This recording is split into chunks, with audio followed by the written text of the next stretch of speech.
আসসালামু আলাইকুম রহমতুল্লাহি ওয়া বারাকাতুহু। আজকের ভিডিওতে সূরা লাহাব এই ছোট্ট সূরাটি আপনাদেরকে সহিশুদ্ধভাবে শেখাবো ইনশাল্লাহ। কারণ ছোট হওয়ার কারণে এই সূরাটি আমরা অনেকেই নামাজের মধ্যে পড়ে থাকি, অনেকের এটি মুখস্থ আছে। তো নামাজের মধ্যে যেইটাই পড়বো অবশ্যই সহিশুদ্ধভাবে পড়তে হবে, না হলে কিন্তু আমাদের নামাজ কবুল হবে না। কারণ আরবি অশুদ্ধ উচ্চারণ করলে এই অর্থগুলো পরিবর্তন হয়ে যায়, তখন আমাদের গুনাহ হয়। তাই সহিশুদ্ধভাবে শিখতে হবে। তো ভিডিওটি শুরু করার আগে যারা এখন আমাদের চ্যানেলটি সাবস্ক্রাইব করেন অবশ্যই সাবস্ক্রাইব করবেন এবং ভিডিওটিতে সবাই এখন একটি লাইক করবেন। চলুন শুরু করি। আউযু বিল্লাহি মিনাশ শাইতানির রাজীম। বিসমিল্লাহির রহমানির রহিম। تبت يدا أبي لهب وتب। এখানে তা বাজবর তাব, বাত আজবর বাত, তাব্বাত ইয়াদা। এই দাতে 3 সেকেন্ড টেনে পড়তে হবে। ইয়াদা তাব্বাত ইয়াদা। হামজা জবর আ বা ইয়াজের বি, আবি এ বিতে 1 সেকেন্ড টানবেন। লাহাবিউ এখানে গুন্না হবে। লাহাবিউ ওয়াতাব, ওয়াতাব শেষে কলকলার মতো করে পড়তে হবে।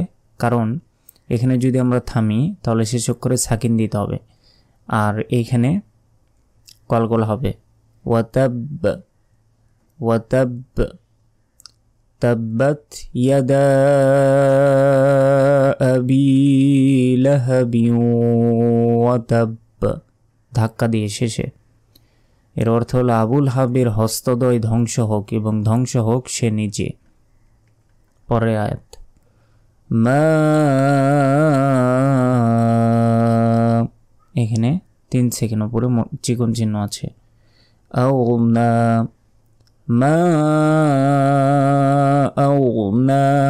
আমরা অনেকে এখানে ভুল বলি যে মা আগনা বলি, আগনা, আগনা নয়, বলতে হবে আও আও না।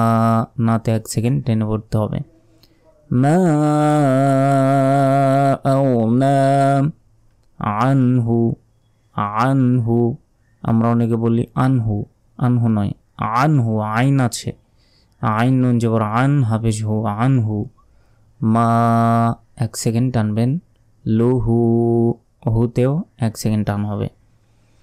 মালুহু ওয়ামা, মাতে 1 আলিফ। কাসাব, কাসাব শেষে ধাক্কা দিয়ে পড়তে হবে। কেন ধাক্কা দিয়ে পড়তে হবে? কারণ কফ তো বা জিম দালে 5টি অক্ষরের মধ্যে এখানে বা আছে এবং তার উপর সাকিন যদি থাকে তাহলেই ধাক্কা দিতে হয়। তো এখানে তো সাকিন নেই, এখানে আছে জবর।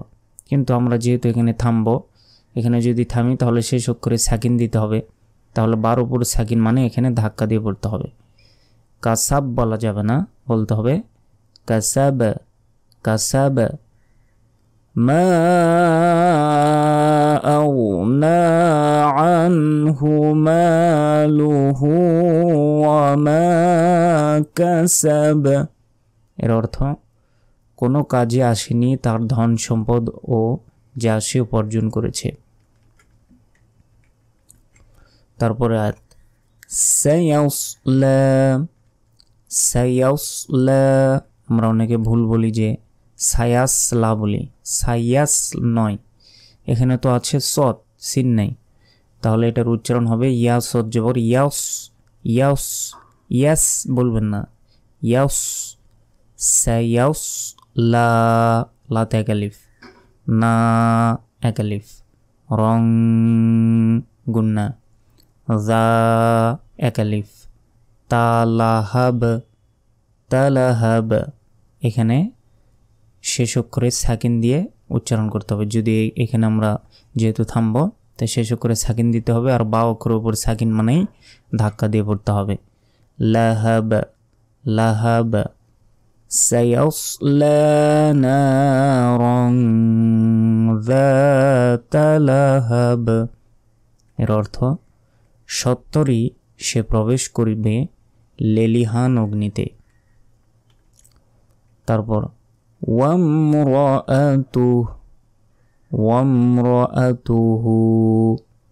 ওয়াম র, আমরা অনেকে ওয়ামরা বলি, ওয়ামরা নয়। এই যে এরকম বাংলা দেখে দেখে যদি আমরা মুখস্থ করে থাকি তাহলে কিন্তু সই শুদ্ধভাবে হবে না। এখানে বলতে হবে ওয়ামরাতুহু, হুতে এক আলিফ টান হবে। ওয়ামরাতুহু হাম গুন্না। কেন? নুন অথবা মিম অক্ষরের উপরে এরকম তাজদিদ থাকলে গুন্না হয়। হাম্মা, মাতে এক আলিফ। লাতাল হাতাব, লাতাল হাতাব, আমরা অনেকে হাতাব বলি, হাতাব নয়। হ্যাঁ, দেখুন বড় হ্যাঁ আছে এখানে, হা জবর হ্যাঁ, ত জবর ত, বাজের বি, হাতবি। যদি থামি তাহলে শেষ অক্ষরে সাকিন দিতে হবে, তখন উচ্চারণ হবে হাতব। ত বাজবর তব বলতে হবে থামলে, হাতব। ওয়ামরাতুহু হাম্মালাতাল হাতাব, এবং তার স্ত্রীও যে ইন্ধন বহন করে। ফি এক আলিফ, জি এক আলিফ, ফি জি দিহা, হাতেও এক আলিফ। এখানে এক আলিফ করে টান কেন হচ্ছে? জেরে বাম পাশে ইয়া সেকেন্ড থাকলে এক আলিফ টান হয়।